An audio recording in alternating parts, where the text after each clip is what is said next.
നിയമസഭാ വാരാന്ത്യ അവലോകനം തയ്യാറാക്കിയത് സിനു, മാധ്യമപ്രവർത്തകൻ. അവതരണം ജ്യോത്സ്ന. 15ാം കേരള നിയമസഭയുടെ 11ാം സമ്മേളനത്തിന്റെ 7ാം ദിവസത്തിലും നിയമസഭയിൽ പതിവ് പോലെ പ്രതിഷേധവും ഇറങ്ങിപ്പോക്കുമായി പ്രതിപക്ഷം.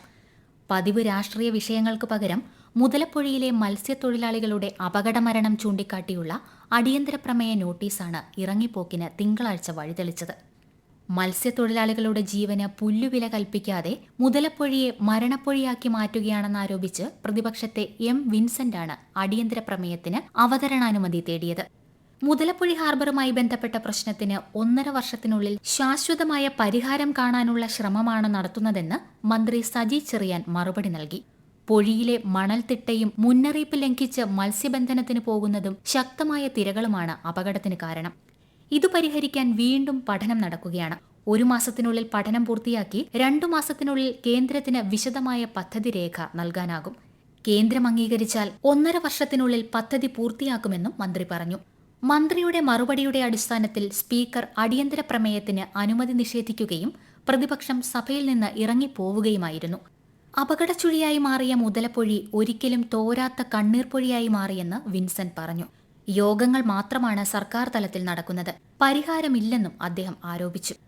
തുടർന്ന് സംസ്ഥാനത്തിന്റെ പേര് ഭരണഘടനയിൽ കേരളം എന്നാക്കണമെന്നാവശ്യപ്പെട്ടുള്ള പ്രമേയം നിയമസഭ ഐകകണ്ഠ്യേന പാസാക്കി.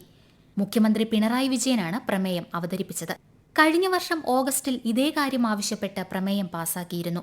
പക്ഷേ സാങ്കേതിക പ്രശ്നം കാരണമാണ് വീണ്ടും അവതരിപ്പിച്ചത്. ഭരണഘടനയുടെ 1ാം പട്ടികയിലും 8ാം പട്ടികയിലും മാറ്റം ആവശ്യപ്പെട്ടായിരുന്നു ആദ്യ പ്രമേയം. എന്നാൽ 1ാം പട്ടികയിൽ മാത്രം മാറ്റം വരുത്തിയാൽ മതിയെന്ന് കേന്ദ്ര ആഭ്യന്തര വകുപ്പ് നിർദ്ദേശിച്ചു. ഇതേ തുടർന്നാണ് പ്രമേയം വീണ്ടും അവതരിപ്പിച്ചത്. തുടർന്ന് GST, കാർഷികാദായ നികുതി, വിൽപ്പന നികുതി ഉൾപ്പെടെ ധനവകുപ്പുമായി ബന്ധപ്പെട്ട വിഷയങ്ങളും ഭവന നിർമ്മാണം, റവന്യൂ വിഷയങ്ങൾ എന്നിവയുടെ ധനാഭ്യർത്ഥനകളിന്മേലുള്ള ചർച്ചയാണ് നടന്നത്. ധനാഭ്യർത്ഥനകൾ സഭ പാസാക്കി. ചർച്ചയ്ക്ക് മന്ത്രി KN ബാലഗോപാലും റവന്യൂ മന്ത്രി K രാജനും മറുപടി പറഞ്ഞു. TP ചന്ദ്രശേഖരൻ വധക്കേസിലെ പ്രതികൾക്ക് ശിക്ഷയിളവ് നൽകാനുള്ള സർക്കാർ നീക്കമാണ് ചൊവ്വാഴ്ച നിയമസഭയെ പ്രക്ഷുബ്ധമാക്കിയത്. ഇത് പ്രതിപക്ഷത്തിന്റെ നിയമസഭാ ബഹിഷ്കരണത്തിനും വഴിതെളിച്ചു. പ്രതികളുടെ ശിക്ഷ വെട്ടിക്കുറച്ച് വിട്ടയക്കാനുള്ള സർക്കാർ തീരുമാനം സഭാ നടപടികൾ നിർത്തിവെച്ച് ചർച്ച ചെയ്യണമെന്നാവശ്യപ്പെട്ട് പ്രതിപക്ഷാംഗവും TPയുടെ ഭാര്യയുമായ KK രമയാണ് അടിയന്തര പ്രമേയത്തിന് നോട്ടീസ് നൽകിയത്. എന്നാൽ നോട്ടീസ് അവതരിപ്പിക്കാനുള്ള അവസരം പോലും നൽകാതെ രമയുടെ ആവശ്യം സ്പീക്കർ തള്ളുകയായിരുന്നു. പ്രതികൾക്ക് ശിക്ഷയിളവ് നൽകാൻ നീക്കമില്ലെന്ന് സർക്കാർ അറിയിച്ചു എന്ന് സ്പീക്കർ വ്യക്തമാക്കി. സബ്മിഷനായി ഉന്നയിക്കാൻ അനുവദിക്കാമെന്നും സ്പീക്കർ അറിയിച്ചു. എന്നാൽ സ്പീക്കറുടെ നിലപാടിനെതിരെ പ്രതിപക്ഷം ശക്തമായ എതിർപ്പറിയിച്ചു. ശിക്ഷ ഇളവില്ലെന്ന് പറയേണ്ടത് സ്പീക്കറല്ല, മുഖ്യമന്ത്രിയാണെന്നും പ്രതിപക്ഷ നേതാവ് വ്യക്തമാക്കി. സ്പീക്കറും പ്രതിപക്ഷ നേതാവും തമ്മിലെ വാക്പോരിനൊടുവിൽ പ്രതിപക്ഷം നടുത്തളത്തിലിറങ്ങി പ്രതിഷേധിച്ചു. ഇതോടെ നടപടികൾ വേഗത്തിലാക്കി സഭ പിരിയുകയായിരുന്നു. പ്രതിപക്ഷത്തിന്റെ അഭാവത്തിൽ നടന്ന ആരോഗ്യ കുടുംബക്ഷേമ വകുപ്പുകളുടെ ധനാഭ്യർത്ഥന ചർച്ചയിൽ ഭരണകക്ഷി അംഗങ്ങൾ സജീവമായി പങ്കെടുത്തു. ചർച്ചകൾക്ക് മന്ത്രി വീണ ജോർജ് മറുപടി പറയുകയും തുടർന്ന് ധനാഭ്യർത്ഥനകൾ പാസാക്കുകയും ചെയ്തു. ബുധനാഴ്ച സംസ്ഥാനം നേരിടുന്ന വിലക്കയറ്റമാണ് പ്രതിപക്ഷം ആയുധമാക്കിയത്. പലവ്യഞ്ജനം, പച്ചക്കറി, പഴം, മത്സ്യം, ഇറച്ചിയടക്കം എല്ലാ സാധനങ്ങൾക്കും പൊള്ളുന്ന വിലയാണെന്നും ഇക്കാര്യം സഭാ നടപടികൾ നിർത്തിവെച്ച് ചർച്ച ചെയ്യണമെന്നും ആവശ്യപ്പെട്ടു കൊണ്ടുവന്ന അടിയന്തര പ്രമേയത്തിന് സ്പീക്കർ അനുമതി നിഷേധിച്ചതിനെ തുടർന്ന് പ്രതിപക്ഷം സഭ വിടുകയായിരുന്നു. പ്രതിപക്ഷത്തെ റോജി M ജോണാണ് അടിയന്തര പ്രമേയത്തിന് നോട്ടീസ് നൽകിയത്. എന്നാൽ വിലക്കയറ്റം ദേശീയ വിഷയമാണെന്നും സംസ്ഥാന സർക്കാരിന്റെ വിപണി ഇടപെടൽ വഴി വിലക്കയറ്റത്തിന്റെ തോത് കേരളത്തിൽ കുറവാണെന്നുമായിരുന്നു ഭക്ഷ്യമന്ത്രി GR അനിലിന്റെ വിശദീകരണം. മന്ത്രിയുടെ വിശദീകരണത്തെ തുടർന്നാണ് സ്പീക്കർ ചർച്ചയ്ക്ക് അനുമതി നിഷേധിച്ചത്. നീറ്റ് പരീക്ഷാ ക്രമക്കേടിൽ വിദ്യാർത്ഥികളുടെ ഉത്കണ്ഠ ദൂരീകരിക്കണമെന്ന കേന്ദ്രത്തോട് ആവശ്യപ്പെടുന്ന പ്രമേയം നിയമസഭ ഐകകണ്ഠ്യേനയാണ് പാസാക്കിയത്. ഉന്നത വിദ്യാഭ്യാസ മന്ത്രി R ബിന്ദുവാണ് പ്രമേയം സഭയിൽ അവതരിപ്പിച്ചത്. വിദ്യാഭ്യാസം, കായിക വിനോദം, കല, സാംസ്കാരികം, തൊഴിലും തൊഴിലാളിക്ഷേമവും പ്രവാസിക്ഷേമം തുടങ്ങിയ വകുപ്പുകളുടെ ചർച്ചയിലും അലയടിച്ചത് പതിവ് രാഷ്ട്രീയം തന്നെ. ചർച്ചകൾക്ക് മന്ത്രിമാർ മറുപടി നൽകുകയും ധനാഭ്യർത്ഥനകൾ സഭ പാസാക്കുകയുമായിരുന്നു. വ്യാഴാഴ്ച അടിയന്തര പ്രമേയത്തിലുൾപ്പെടെ 2 തവണയാണ് പ്രതിപക്ഷം സഭ വിട്ടത്. തദ്ദേശ സ്ഥാപനങ്ങളെ സാമ്പത്തികമായി സർക്കാർ ഞെരുക്കുന്നുവെന്നാരോപിച്ചുകൊണ്ടുള്ള അടിയന്തര പ്രമേയത്തിന് അവതരണാനുമതി നിഷേധിച്ചതിൽ പ്രതിഷേധിച്ചായിരുന്നു പ്രതിപക്ഷത്തിന്റെ ആദ്യത്തെ ഇറങ്ങിപ്പോക്ക്. പിന്നീട് ടി.പി. ചന്ദ്രശേഖരൻ കേസിലെ പ്രതികൾക്ക് ശിക്ഷാ ഇളവ് നൽകാൻ നീക്കം നടക്കുന്നുവെന്നാരോപിച്ച് പ്രതിപക്ഷ നേതാവ് വി.ഡി. സതീശൻ കൊണ്ടുവന്ന ഉപക്ഷേപത്തിലായിരുന്നു രണ്ടാമത്തെ ഇറങ്ങിപ്പോക്ക്. ടി. സിദ്ദിഖാണ് അടിയന്തര പ്രമേയത്തിന് അവതരണാനുമതി തേടിയത്. കഴിഞ്ഞ സാമ്പത്തിക വർഷത്തെ ബില്ലുകളാണോ അതോ 20% സ്പിൽ ഓവറാണോ ഏതാണോ കൂടുതൽ അതനുവദിക്കുന്നതിനുള്ള സാധ്യത സർക്കാർ പരിശോധിക്കുകയാണെന്ന് നോട്ടീസിന് മറുപടി പറഞ്ഞ മന്ത്രി എം.വി. രാജേഷ് വ്യക്തമാക്കി.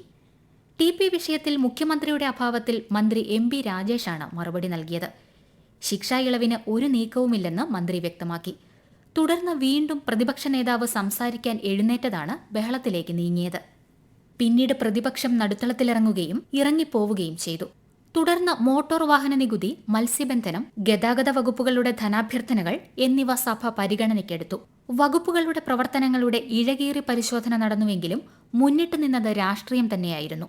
ചർച്ചകൾക്കൊടുവിൽ മന്ത്രിമാരുടെ മറുപടിക്കു ശേഷം ധനാഭ്യർത്ഥനകൾ നിയമസഭ പാസാക്കുകയും ചെയ്തു. വെള്ളിയാഴ്ചയും പതിവ് പോലെ അടിയന്തര പ്രമേയ നോട്ടീസുമായാണ് പ്രതിപക്ഷം സഭയിലെത്തിയതെങ്കിലും ചോദ്യോത്തരവേള മുതലേ സഭ ബഹളത്തിൽ മുങ്ങുകയായിരുന്നു. വടകര ലോക്സഭാ മണ്ഡലത്തിലെ സ്ക്രീൻഷോട്ട് പ്രചാരണവുമായി ബന്ധപ്പെട്ടായിരുന്നു ചോദ്യോത്തരവേളയിൽ വാക്പോര്. കോൺഗ്രസിനെ പ്രതിരോധത്തിലാക്കുന്ന സൈബർ കേസുകളെക്കുറിച്ചുള്ള ചോദ്യമുന്നയിച്ചാണ് ഭരണപക്ഷ എം.എൽ.എമാർ ഇതിനെ പ്രതിരോധിച്ചത്. മുഖ്യമന്ത്രിയുടെ അഭാവത്തിൽ മന്ത്രി രാജേഷ് മറുപടി പറഞ്ഞതോടെ ഭരണപ്രതിപക്ഷ അംഗങ്ങൾ തമ്മിൽ വാക്പോരായി. Khadi board vice chairman P. Jayarajan അടക്കമുള്ളവർക്കെതിരെയുള്ള വെളിപ്പെടുത്തൽ സംബന്ധിച്ച് സഭ നിർത്തിവെച്ച് ചർച്ച ചെയ്യണം എന്നാവശ്യപ്പെട്ടാണ് പ്രതിപക്ഷം അടിയന്തര പ്രമേയ നോട്ടീസ് നൽകിയത്. എന്നാൽ സ്പീക്കർ ഇതിന് അനുമതി നൽകാത്തതിനാൽ പ്രതിഷേധിച്ച് ഇന്നലെയും പ്രതിപക്ഷം നിയമസഭയിൽ നിന്ന് ഇറങ്ങിപ്പോയി. പ്രതിപക്ഷത്ത് നിന്ന് സണ്ണി ജോസഫാണ് അടിയന്തര പ്രമേയാവതരണത്തിന് അനുമതി തേടിയത്. എന്നാൽ ചട്ടപ്രകാരമല്ലാത്തതിനാൽ നോട്ടീസ് നിരസിക്കണമെന്ന മന്ത്രി എം.ബി. രാജേഷിന്റെ മറുപടിയെ തുടർന്ന് സ്പീക്കർ അടിയന്തര പ്രമേയ നോട്ടീസ് തള്ളി. മന്ത്രിമാർ പ്രതിക്കൂട്ടിലാകുന്ന ഒരു വിഷയവും സഭയിൽ ചർച്ച ചെയ്യാൻ അനുവദിക്കുന്നില്ല എന്ന് പ്രതിപക്ഷ നേതാവ് ആരോപിച്ചു. തുടർന്ന് 4 അനൌദ്യോഗിക പ്രമേയങ്ങളും സഭ പരിഗണിച്ചു. സ്കോളർഷിപ്പ് നൽകുന്നതിൽ ന്യൂനപക്ഷ വിദ്യാർത്ഥികളോട് കാണിക്കുന്ന അവഗണന തിരുത്തണമെന്നാണ് എൻ. ഷംസുദ്ദീൻ അവതരിപ്പിച്ച പ്രമേയത്തിലെ ആവശ്യം. ഭക്ഷ്യ പൊതുവിതരണ മേഖലയിൽ സംസ്ഥാനത്തോടുള്ള വിവേചനം അവസാനിപ്പിക്കണമെന്ന് കേന്ദ്രത്തോടാവശ്യപ്പെടുന്ന പ്രമേയം കാനത്തിൽ ജമീല അവതരിപ്പിച്ചു. തൃശൂർ ജില്ലയിലെ കൊരട്ടിയിൽ എയിംസ് സ്ഥാപിക്കാൻ സത്വര നടപടി വേണമെന്നാണ് സനീഷ് കുമാർ ജോസഫ് അവതരിപ്പിച്ച പ്രമേയത്തിലെ ആവശ്യം.